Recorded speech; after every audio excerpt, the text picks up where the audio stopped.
At səsi gəldi, biz bilmədik də, eşitmədik. Sonra oradan gəlmədi, buradan qabaqdakı yerdən gəldi. Gəlin.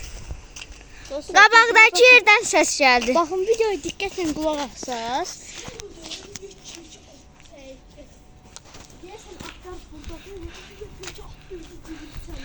Bakın. Bunu tutun. Bunu tutun və verərsiniz. Şeyin içindədir, nətə çəkəsin, girdi içəri. Şeyim, Allah haqqı ayaqlarına girdi. İnanmırsan, inanmır. Orada inəkləri öldürürlər. Ay zibin. Südlərini alırlar. Çəkil. Bir de oradaki şeyi göster. Ben orada inekleri öldürürler. Kanları bir daha görmüştük. İndi verin Bakın. Bak indi. Nurena.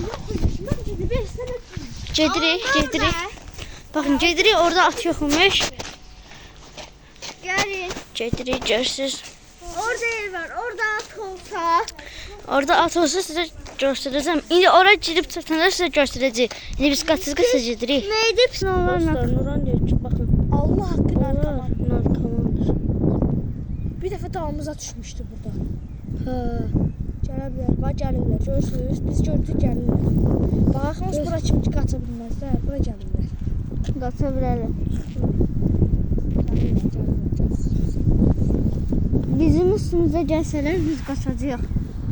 Mənim bir an qaçmağım flaşın yarım çıxığından deyə qaqaş. Hara seçsin? Görürsünüz. Gəlir. Görürsünüz oradadır.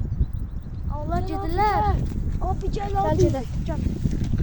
Yo gitmeyek. Abi, düşürlər aşağı. Ay, gəl buradan bax. Burada Yok. Da gelin. atlar harda ola bilər? Gelin götür. Yediblər bəlkə dostlar.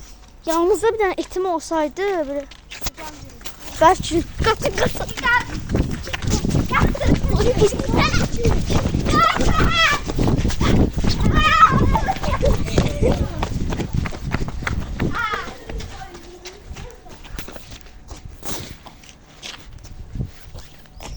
Sen neydin? Ne var? Ne oldu? Ne oldu? Kaç.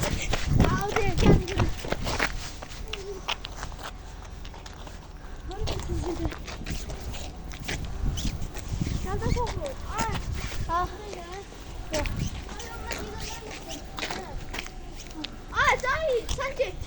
Telefonu verir misin? Aşağıda dur şu an. Telefon dediğimiz yer. Kameramı ver. Kim benimle gelir? Soruca. Çəkirəm. Ben götürmüşüm. Ayda mən düz çəkirəm. Nə olar?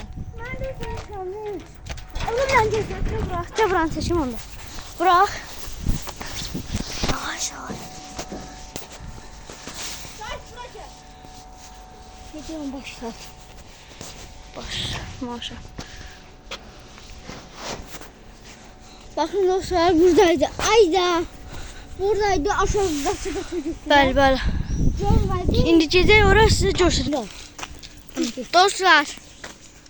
Başqasının evinə giririk. Yağaraq da oradan getməliyik. Ayda.